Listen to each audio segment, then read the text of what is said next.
پہلی بات تو یہ ہے ڈاکٹر صاحب کہ سیدہ عائشہ صدیقہ رضی اللہ تعالیٰ عنہ وہ خوش نصیب خاتون ہیں جنہوں نے اپنے گھرانے میں آنکھ کھولی تو ماں باپ دونوں مسلمان ہو چکے تھے اور ان کی تربیت بالکل اسلامی طرز زندگی کے ساتھ ہوئی۔ پھر جوانی میں قدم رکھا تو جوانی میں قدم رکھتے ہی نبی کریم صلی اللہ علیہ وسلم کے گھر میں تشریف لے آئی۔ سیدہ خدیجہ رضی اللہ تعالی عنہا کے بعد یہ پہلی خوش نصیب ہیں جن سے اللہ کے رسول نے سیدہ خدیجہ کے بعد ان کا انتخاب کیا اور ان سے نکاح ہوا، اور پھر یہ پہلی خاتون ہیں جو رسول اللہ صلی اللہ علیہ وسلم کے عقد میں جتنی بھی امہات المومنین آئیں ان میں کوئی بیوہ ہوتی تھی، کوئی مطلقہ ہوتی تھی، یہ پہلی خوش نصیب تھی جو کنواری حالت میں نبی کریم صلی اللہ علیہ وسلم کے خانوادہ میں داخل ہوئی۔ اور جیسا کہ ڈاکٹر صاحب نے بھی کہا کہ خواب میں 2 مرتبہ، خود بخاری شریف میں موجود ہے کہ ریشمی غلاف میں ایک تصویر لپیٹ کے لاتے تھے اور رسول اللہ صلی اللہ علیہ وسلم کو دکھاتے اور فرماتے کہ یہ آپ کی بیوی ہونے والی ہیں، تو آپ فرماتے اگر اللہ کا فیصلہ ہے تو ضرور ہوگا انشاءاللہ۔ تو جب آپ کی شادی ہوئی تو آپ نے حضرت عائشہ کو یہ بات بتائی کہ عائشہ تمہاری شادی سے پہلے اللہ نے تمہاری صورت مجھے 2 مرتبہ دکھائی۔ سوئچنگ اچھی نہیں ہو رہی، جو بھی سوئچنگ میں بیٹھا ہے وہ ایک ہی، اور بھی لوگ بیٹھے ہیں وہ توجہ سن رہے ہیں، ان کو بھی دکھائیں، پی ٹی وی کی سوئچنگ چل رہی ہے جی۔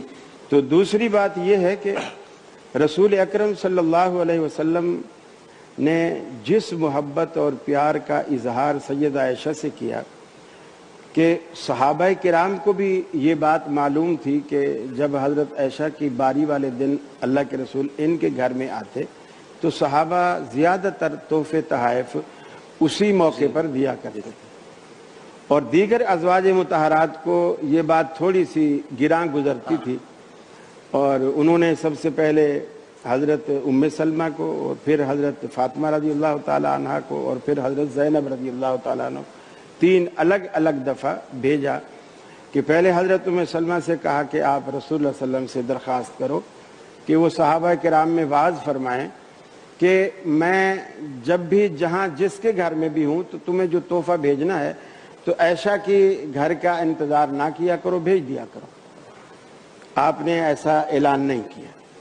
سیدہ فاطمہ رضی اللہ تعالیٰ عنہ کو بھیجا گیا۔ سیدہ فاطمہ نے عرض کی کہ اللہ کے رسول تمام امہات المومنین کا یہ خواہش ہے کہ آپ صحابہ کرام سے یہ کہیں کہ صرف عائشہ کے گھر میں تحائف نہ بھیجیں، باقیوں کے بھی بھیجا کریں۔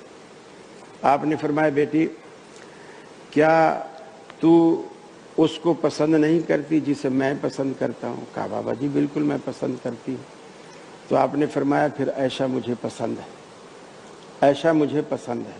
گویا میں صحابہ کرام کو ان کے ساتھ اگر کوئی حسن سلوک ہوتا ہے تو میں ان کو روک نہیں سکتا، یہ ان کا اپنا نصیب ہے، لیکن میں نے کسی کو کہا بھی نہیں کہ تم تحائف اس وقت بھیجو کہ جب میں لوگوں کا اپنا انتخاب، اپنا ذوق۔ پھر حضرت زینب رضی اللہ تعالیٰ عنہا کو بھیجا گیا جو آپ کی پھوپھی ذات بہن، انہوں نے آ کر کے کہا کہ تو پھر آپ نے ان کو وہی الفاظ کہے جو کسی موقع پر آپ نے حضرت عائشہ سے حضرت خدیجہ کے بارے میں کہے تھے۔ حضرت عائشہ نے جب حضرت خدیجہ کے بارے میں کہا تھا کہ وہ تو فوت ہو گئی ہیں، وہ فوت ہو گئی ہیں اور آپ ابھی تک انہیں یاد کرتے ہو، اور اس کے بعد اللہ نے آپ کو کتنی بیویاں دی۔ آپ نے فرمایا عائشہ خدیجہ کے بارے میں مجھے تکلیف نہ دو، اللہ نے اس کی محبت مجھے پلا دی، مجھے پلا دی۔ یہی جملہ پھر آپ نے حضرت زینب سے حضرت عائشہ کے لیے کہا تھا، مجھے عائشہ کے بارے میں تکلیف نہ دو۔ اور کئی دفعہ آپ نے اپنی دعا میں یہ کہا کہ یا اللہ تو نے جو تمام ازواج کے مابین عدل کرنے کا حکم دیا ہے وہ میں عدل پورا کرتا ہوں۔ عائشہ کے معاملے میں نہیں، عدل پورا کرتا ہوں، لیکن میرا دل میرے ہاتھ میں نہیں ہے، میرا دل تیرے ہاتھ میں ہے۔ اگر اس کا مقصد یہ تھا کہ اگر میرا دل کسی کی، اب جیسے یوسف علیہ السلام کے والد کے اور بھی بیٹے ہیں، 12 بیٹے، اور ماں باپ کو سارے پیارے ہوتے ہیں، لیکن بعض دفعہ کسی بچے کی ادا، اس کی ذہانت یا اس کا لاڈ پیار اتنا ہو جاتا ہے ماں باپ کے ساتھ کہ باقی بڑے ہیں، یہ چھوٹا ہے، یہ زیادہ محتاج ہے توجہ کا، تو اور ماں کبھی باپ کبھار کی کچھ توجہ- ادائیں بچوں کی ایسی جی ہوتی ہیں ہاں، کہ ماں باپ اس طرف کھنچ جاتے ہیں. بالکل اس طرف ہو جاتا ہے. لیکن اس میں یہ بھی ہے کہ باقی بھائیوں سے ماں باپ اس چیز کو چھپا کے رکھیں. ہاں ہاں اگر ظاہر ہو جائے الگ ہاں، بات تو ہے، پھر ظاہر لیکن چھپا کے خود سے نمایاں نہ کریں نہ کریں، نہ کریں. تاکہ باقی بھائیوں کے دل میں بالکل صحیح. حسد پیدا نہ ہو. صحیح فرمایا، صحیح فرمایا. سیدہ عائشہ صدیقہ رضی اللہ تعالیٰ عنہ فرماتی ہیں کہ جب بنی مستلق کے غزوہ سے میں واپس آئی اور صفوان جو ردیف قافلہ تھا وہ بعد میں آئے، اور میرا رات کو ہار تلاش کرتے کرتے قافلہ وہاں سے یہ سمجھا کہ میں اونٹ کے ہودج میں بیٹھ گئی ہوں، اور میں ہلکی پھلکی تھی، انہوں نے ہودج اٹھا کے اوپر رکھ دیا، قافلہ روانہ ہو گیا. میں بعد میں آئی، میں نے دیکھا قافلہ جا چکا ہے، تو میں ادھر ادھر بھاگنے کی بجائے یا قافلے کا پیچھا کرنے کی بجائے میں اسی درخت کی ٹیک لگا کے بیٹھ گئی کہ اگر قافلے والے کو بھی پتہ چلے گا تو تلاش کرنے واپس ادھر ہی آئیں گے. تو میں وہاں بیٹھ گئی اور میری وہاں آنکھ لگ گئی. رات گزر گئی، صبح ہو گئی، سویرا ہو گیا، دن کی روشنی ہو گئی، چہرے سے کپڑا ہٹا ہوا ہے. صفوان جو ردیف قافلہ تھے اس کی ذمہ داری یہ ہوتی تھی کہ قافلے کی کوئی گری پڑی چیز ہے تو وہ اس کو اٹھاتے ہوئے آئیں. تو وہ جب ردیف قافلہ آیا اس نے مجھے دیکھا تو فرماتی ہیں کہ پردے سے پہلے اس نے مجھے دیکھ رکھا تھا اور دیکھتے ہی پہچان گیا. اس نے کہا انا للہ و انا الیہ راجعون، اور جیسے اس نے انا للہ و انا الیہ راجعون کہا میری آنکھ کھل گئی. میں نے سب سے پہلے اپنے دوپٹے سے اپنا چہرہ ڈھانکا. اس نے میرے سامنے اونٹ بٹھایا اور میں اونٹ کے اوپر سوار ہو گئی. وہ پیدل چلتا رہا اور تقریباً دوپہر کے قریب ہم قافلے سے جا کر مل گئے. پھر مجھے کچھ پتہ نہیں کہ منافقین نے میرے خلاف کیا طوفان بدتمیزی کھڑا کیا ہے. میں تو بالکل سمجھنے سے قاصر تھی. 30 دن کی تھی، کمرے میں ہی بند ہو گئی. جی 30 دن کی تھی، کمرے میں ہی جی بالکل. اور رسول اللہ صلی اللہ علیہ وسلم کی وہ لطافت، وہ محبت، وہ الفت، وہ پیار جو میں آج کے دن سے پہلے محسوس کیا کرتی تھی، آج سے میں وہ نہیں دیکھ رہی. لیکن تجسس بھی ہے. پھر فرماتی ہیں میں نے سوچا کہ چلو میں ماں باپ کے گھر چلوں اور وہاں سے اماں ابا سے پوچھوں گی کہ کیا معاملہ ہے، اللہ کے رسول مجھ سے کیوں ناراض ہے. اللہ کے رسول سے اجازت مانگی، آپ نے دے دی. گھر چلے گئے.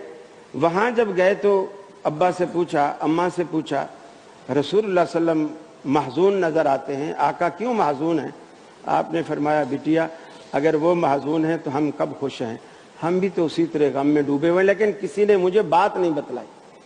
فرماتی ہیں کہ ایک دن میں مستہ کے ساتھ باہر حوائج انسانی کے لیے گئی، اور جب واپس آ رہی تھی تو مستہ کا پاؤں پھسلا تو کہنے لگے، انہوں نے اپنے بیٹے مستہ کو بد دعا دی اور کہا کہ مستہ جو ہے وہ اس کا ستیہ ناس ہو، اس طرح کے جملے جس طرح عرب کہا کرتے تھے، وہی آقا کے الفاظ. تو حضرت عائشہ فرماتی ہیں تو نے کیوں بیٹے کو برا بھلا کہہ رہی ہے، وہ اچھا بھلا تو ہے، اچھا دیندار آدمی ہے. تو مستہ نے کہا عائشہ آپ کو معلوم نہیں اس نے تیرے خلاف کس قدر طوفان بدتمیزی کھڑا کیا ہوا ہے. وہ حضرت صدیق اکبر رضی اللہ تعالی عنہ کے بھانجے تھے اور آپ مالی معاونت کرتے تھے، اور اسی دن حضرت صدیق اکبر نے کہا آج کے بعد میں اس کو 1 ٹکا بھی نہیں دوں گا. اور اللہ تعالیٰ نے قرآن مجید میں فرمایا کہ کیا تم اپنی ذاتی خوشی اور ذاتی خوشنودی کے لیے ایسا کرتے ہو، تم تو اللہ کی رضا کے لیے دیتے ہو. تو اللہ کے رسول صلی اللہ علیہ وسلم کہ وہ صحابی انہوں نے پھر سے دینا اسی طرح شروع کر دیا. تو حضرت عائشہ فرماتی ہے اب تو رو رو کے میرا برا حال ہو گیا. میں پورے آپ نے 30 دن کہا لیکن میرے نالج میں پورا 1.25 مہینہ ہے، یعنی 40 دن آپ مصلے پر لگی رہیں اور آپ کی بیماری میں سر کے بال بھی جھڑنے لگے. اور اللہ کے رسول 40 دن بعد آج پہلی دفعہ میرے دروازے پر دستک دی، اور امی جی نے اٹھ کر دروازہ کھولا اور دیکھا تو باہر یہ بلکہ یوں کہنا چاہیے کہ جیسے رات کی کالی گھٹاؤں میں 14ویں کا چاند باہر آتا ہے، اس طرح رسول اکرم کا رخ انور دروازے کے باہر آپ کو نظر آیا. اور وہ جب اندر تشریف لائے اور پہلا جملہ یہی بولا میری عائشہ کہاں ہے. ماں نے کہا کہ بیٹی تو اسی دن سے مصلے پر اور فرط غم میں رو رہی ہیں، نہ ہم سے کوئی بات کرتی ہیں، نہ اس کا کھانا پینا ہے، کچھ بھی نہیں ہے. رسول اللہ صلی اللہ علیہ وسلم گئے اور حضرت عائشہ کی چارپائی پر سائڈ سے بیٹھے. حضرت عائشہ فرماتی ہیں آج یہ پہلی مرتبہ بیٹھے اور پہلی مرتبہ ایک ایسا جملہ فرمایا کہ میرے پاؤں تلے سے زمین نکل گئی. ایک تو اتنے عرصے بعد آئے. وہ جملہ یہ تھا، بخاری کے الفاظ ہیں، یا عائشہ تو انک کنت من بنات آدم ان کنت الممت بذنب فاستغفری من اللہ. اے عائشہ تو بھی آدم زادی ہے، اگر تجھ سے کوئی گناہ سرزد ہوا ہے تو اللہ سے معافی مانگ. آپ فرماتی ہیں کہ اس وقت میرے دل نے چاہا کہ بس آپ کے دامن سے لپٹ جاؤں اور جی بھر کے رو لوں اور اپنا سارا درد دل جو ہے اپنی آنسوں کے ذریعے باہر نکال دوں، لیکن میرے ضمیر نے میرے قدم روکتے ہوئے مجھے کہا کہ عائشہ یہ تو ٹھیک ہے کہ آج تیرا محبوب تیرے گھر آیا ہے، لیکن جس کی عدالت میں تو نے اپیل کی ہے وہاں سے فیصلہ تو ہو لینے دے. فرماتی ہیں کہ میں نے وہیں دیکھا نبی کریم صلی اللہ علیہ وسلم پر وحی کے وہ آثار جو کبھی میں اپنے گھر میں دیکھا کرتی تھی آج نمایاں ہوئے. آپ لیٹ گئے، آپ کے چہرہ انور پر میں نے چادر وہ کپڑا ڈال دیا اور آپ تھوڑی دیر بعد بیدار ہوئے اور آپ کا چہرہ دمکتا ہوا خوشی سے، آپ کا ایسا دمکتا ہوا چہرہ، آپ بیدار ہوئے، اٹھے اور پسینے کے قطرات ماتھے پر اتنے نمودار تھے جیسے کہ کوئی گلاب کے پھولوں پر شبنم کے قطرے بالکل صبح کی تازہ فضاؤں میں نظر آتے ہیں. اور فرماتے ہیں کہ میں نے جب یہ دیکھا تو میرے دل میں ایک تسلی آئی کہ لگتا ہے میری غم کے دن اور میری غم کی راتیں ختم ہو گئی. اللہ کے رسول صلی اللہ علیہ وسلم نے فرمایا عائشہ مبارک ہو، اللہ تعالیٰ نے تیری برات کا اعلان فرما دیا ہے. فرماتی ہیں اس وقت بھی میرے دل میں یہ بات آئی کہ ممکن ہے جس طرح یوسف علیہ السلام کے بارے میں ایک بوڑھے شخص نے گواہی دی تھی کہ اس کا قمیض دیکھو دامن آگے پھٹا ہے یا پیچھے پھٹا ہے، موسیٰ علیہ السلام کے بارے میں ایک عورت نے گواہی دی تھی، عیسیٰ علیہ السلام کی والدہ مریم کے بارے میں خود عیسیٰ علیہ السلام نے گواہی دی تھی. اللہ نے میرے لیے بھی کوئی بات القاء کر دی ہوگی، لیکن مجھے یہ اندازہ نہیں تھا کہ اللہ نے سورہ نور میرے لیے اتاری ہے اور پوری آیات کی آیات اللہ رب العالمین نے میری نجات میں اتاری ہیں، میری برات میں اتاری ہیں، جو قیامت تک حفاظ اس کو پڑھتے رہیں گے اور لوگوں کی زبانوں پر وہ میری طہارت اور پاکیزگی کے ترانے گونجتے رہیں گے. چنانچہ اللہ کے رسول نے فرمایا الخبیثات للخبیثین والخبیثون للخبیثات. یہ جرح اور تعدیل کے لہجے میں اللہ تعالیٰ نے یہ بات بیان فرمائی کہ یہ بات تمہیں سمجھنی چاہیے کہ ہم نے پاک باز عورتیں پاک باز مردوں کے لیے اور گندی عورتیں گندے مردوں کے لیے رکھی ہیں. اگر عائشہ کے دامن پہ داغ لگاؤ گے تو یہ چھینٹیں نبی کے دامن پہ بھی پڑیں گی. تو لہٰذا جیسا نبی کا دامن بے داغ ہے ایسے ہی عائشہ کا دامن بے داغ ہے. ہم نے اتنے بری عورتوں کو اتنی پاک دامن ہستیوں کے لیے ہم نے یہ انتخاب ہی نہیں کیا. جیسا کہ ڈاکٹر صاحب نے کہا ہمارا انتخاب غلط ہو سکتا ہے، اللہ کا انتخاب کبھی غلط نہیں ہو سکتا. حضرت عائشہ فرماتی ہیں میں تو خوشی میں ایسی ہو گئی، میری ماں نے مجھے کہا بیٹا اٹھو اللہ کے رسول کا شکریہ ادا کرو. آپ فرماتی ہیں امی ان کی غلامی میں تو میں ساری زندگی اب گزار دوں گی، ان کے قدموں میں پڑی رہوں گی، لیکن آج میں اس ہستی کا شکریہ ادا کروں گی جس نے میرے آنسو اپنی دامن رحمت سے پوچھے ہیں. تو یہ وہ پاک دامن عورت ہے. اور اللہ نے قرآن پاک میں فرمایا الذین یرمون المحصنات الغافلات المؤمنات، وہ لوگ جو پاک دامن بھولی بھالی ایمان والی عورتوں پر تہمتیں لگاتے ہیں، لعنوا فی الدنیا والآخرہ، ان پر دنیا میں بھی لعنت ہے آخرت میں بھی لعنت ہے، وَلَهُمْ عَذَابٌ عَظِيمٌ، اور ان کے لیے بہت بڑا عذاب ہے. حضرت عائشہ نے کہا الہ العالمین تو نے میری برات کا تو اعلان فرما دیا لیکن 40 دن تک روتی رہی ہوں، میری آنسوں کا بھی تو کوئی صلہ ملنا چاہیے نا. اللہ رب العالمین نے قرآن پاک میں فرمایا عائشہ صرف تیرے لیے نہیں، تیرے غم میں جو بھی آنکھ اشک بار ہوئی لہم مغفرت ورزق کریم، ان سب کے لیے اللہ نے بخشش کا اور عزت والی روزی کا انتظام کر رکھا ہے. میں سمجھتا ہوں اللہ رب العالمین اگر ان پاک باز ہستیوں کے تذکرے کے سبب اگر ہمیں بھی معاف فرما دیتا ہے تو ہم اس کے محتاج ہیں، ہم اس کے حاجت مند ہیں.